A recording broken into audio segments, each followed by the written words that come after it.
காளிகாயே வித்மஹே மசானவாசின்யே தீமஹி தன்னோ கோர பிரச்சோதயாத். வணக்கம் ஆன்மீக நண்பர்களே. மலையாள மாந்திரீக முறையில் நாம் என்ன பார்க்க போகிறோன்னா, ஒரு சக்தி வாய்ந்த ஒரு வசிய மந்திரம் தான். இந்த மந்திரம் நம்ம எதுக்காக யூஸ் பண்ணுறதுன்னா, இந்த மந்திரம் கூடுதலும் பெண்கள் தான் யூஸ் பண்ணி வராங்க. எதுக்காகனா ஹஸ்பண்ட் வசியம் பண்ணுறதுக்கு இந்த மந்திரம் நமக்கு யூஸ் பண்ணலாம். அப்போ எதுக்காக இந்த ஹஸ்பண்ட் வசியம் அப்படி கேட்குறோன்னா, இல்லைன்னா அதை பற்றி பேசுகிறோன்னா, ஒரு குடும்பத்தில் ஒரு கணவன் மனைவி ஒத்துரிமையாக இருந்தால் தான் அந்த குடும்பம் நல்லபடியாக முன்னாடி போகும். அதில் சின்ன சின்ன பிரச்சனைகள் வந்தாச்சுன்னா அந்த குடும்பத்தில் அது எல்லாத்தையுமே பாதிக்கும். அந்த குழந்தைகளையாக இருந்தாலும், அவங்க வீட்டில் இருக்கிற பெரியவங்களையாக இருந்தாலும் எல்லாத்தையுமே பாதிக்கும். அப்போ ஒரு குடும்பத்தோட சந்தோஷம் சமாதானங்கிறது அந்த குடும்பத்தில் உள்ளவங்க எல்லாமே ஒரு ஒத்துரிமையாக இருக்கணும். அதுக்கு வேண்டியது. அப்போ அதுக்கு தான் இந்த மந்திரத்தை நம்ம சொல்கிறோம். பின்ன ஒரு காரியம் கூட சொல்கிறது விரும்புகிறது என்னன்னா, இந்த கணவன் மனைவிக்குள்ள ஒருபாடு பிரச்சனைகள் வருது. ஒருபாடு பிரச்சனைன்னா அதில் முக்கியமாக நான் இந்த கோயில் இருக்கும்போது ஒருபாடு ஃபோன் கால் வர்றது தப்பான பந்தங்கள், ரிலேஷன், தப்பான ஆளுங்க என் கணவனை இவங்க கூப்பிடுறாங்க, வேறொரு பொண்ணு கூட லோகியம் இருக்குது, அந்த மாதிரி எல்லாம் இருக்கும். அப்போ இந்த விஷயங்கள் எல்லாம் அவங்களுக்கு வெளியில் யார்கிட்டையும் ஷேர் பண்ண முடியாது.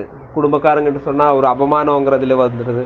பின்ன வெளியில் யாரும் சொல்லக்கூடாது, இல்லைன்னா தெரியக்கூடாதுன்னு ஆசைப்படுறாங்க.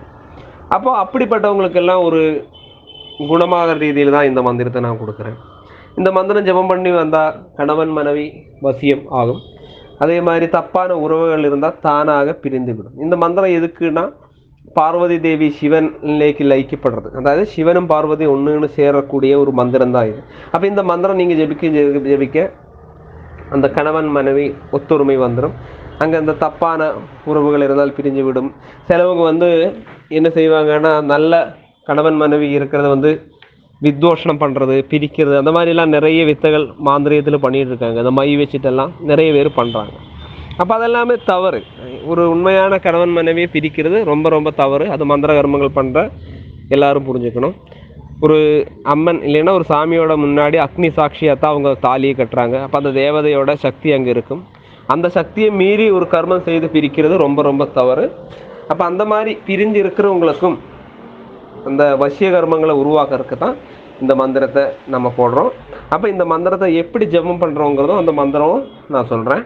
இந்த மந்திரம் ஜெபம் பண்ணுறதுக்கு முன்னாடி நீங்கள் போய் ஒரு சிவன் கோயிலில் சனிக்கிழமை போய் நீங்கள் உங்கள் பேரு நாளுக்கும் உங்கள் ஹஸ்பண்டோட பேரு நாளுக்கும் ஒரு அர்ச்சனைக்கு கொடுக்கறது. அதுக்கு பிறகு இந்த மந்திரத்தை நீங்கள் ஜெபம் பண்ணிக்கலாம். இந்த மந்திரம் நீங்கள் 21 நாள் நீங்கள் ஜெபம் பண்ணால் போதும். ஒரு நாளைக்கு 2 டைம் நீங்கள் ஜெபம் பண்ணணும். 84 டைம் நீங்கள் இந்த மந்திரத்தை ஜெபம் பண்ணணும்.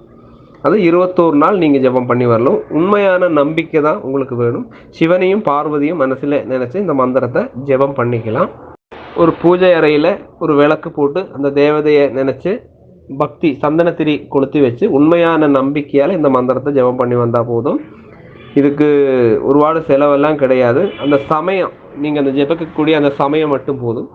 இந்த மந்திரம் நான் எதுக்கு கொடுக்குறேன்னா, உண்மையில் நீங்கள் புரிஞ்சுக்கணும், நம்ம கோயிலுக்கு நிறைய கோல் வருது. இந்த மாதிரி தப்பான ரிலேஷன், நீனா கணவன் விட்டுட்டு போயிட்டாரு, இப்போ பிரிஞ்சு இருக்கிறோம் நல்லா சொல்லித்தான். இப்போ அந்த மாதிரி இதுக்கெல்லாம் ஒரு சொல்யூஷன் தான். அது உங்களுக்கே பண்ணிக்கலாம்.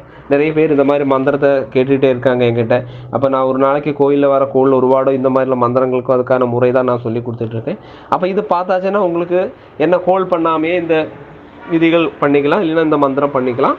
அப்போ இந்த மந்திரம் நான் சொல்கிறேன், நல்லா பார்த்து அதை எழுதி வச்சுக்கோங்க. ஓம் ஹ்ரீம் யோகி யோக்ய வித்யாயே சர்வ சூஷ்மாயே சாந்திரூபாயே ஹரப்பிரியங்கரே பகமாலி ஸ்ரீ ருத்ர பிரியாயே ஹ்ரீம் க்ரீம் நமஹா. இதுதான் இந்த மந்திரம். இது தமிழில் எழுதுனா அது சரியாகாது. எனக்கு அந்த தமிழ் வாக்கு தெரியாது. அதனால தான் நான் எழுதும்போது அது மாற்றங்கள் வேறு மந்திரம் ஆயிரும். அது தவறு. அப்போ நான் ஒரு முறை கூட நான் மெதுவாக சொல்லித்தரேன்.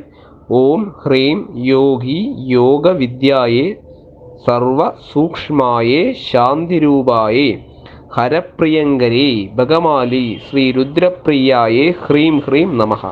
இதுதான் அந்த மந்திரம். ஒரு தடவை உங்களுக்கு ஒன்றும் கூட சொல்லித்தரேன். ஓம் ஹ்ரீம் யோகி யோக வித்யாயே சர்வசூக்ஷ்மாயே சாந்தி ரூபாயே ஹர பிரியங்கரே பகவாலி ஸ்ரீருத்ர பிரியாயே ஹ்ரீம் ஹ்ரீம் நமஹ. இதுதான் அந்த மந்திரம். அப்போது முறைப்படி நீங்கள் இந்த மந்திரத்தை ஜெபம் பண்ணுங்கள்.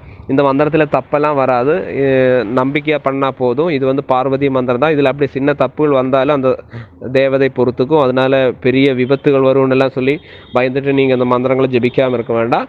உண்மையான பக்தி மட்டும் போதும் இந்த மந்திரம் ஜெபம் பண்ணுறதுக்கு. உங்களுக்கு இந்த வீடியோ பிடிச்சிருந்தால் லைக் பண்ணுங்கள், ஷேர் பண்ணுங்கள்.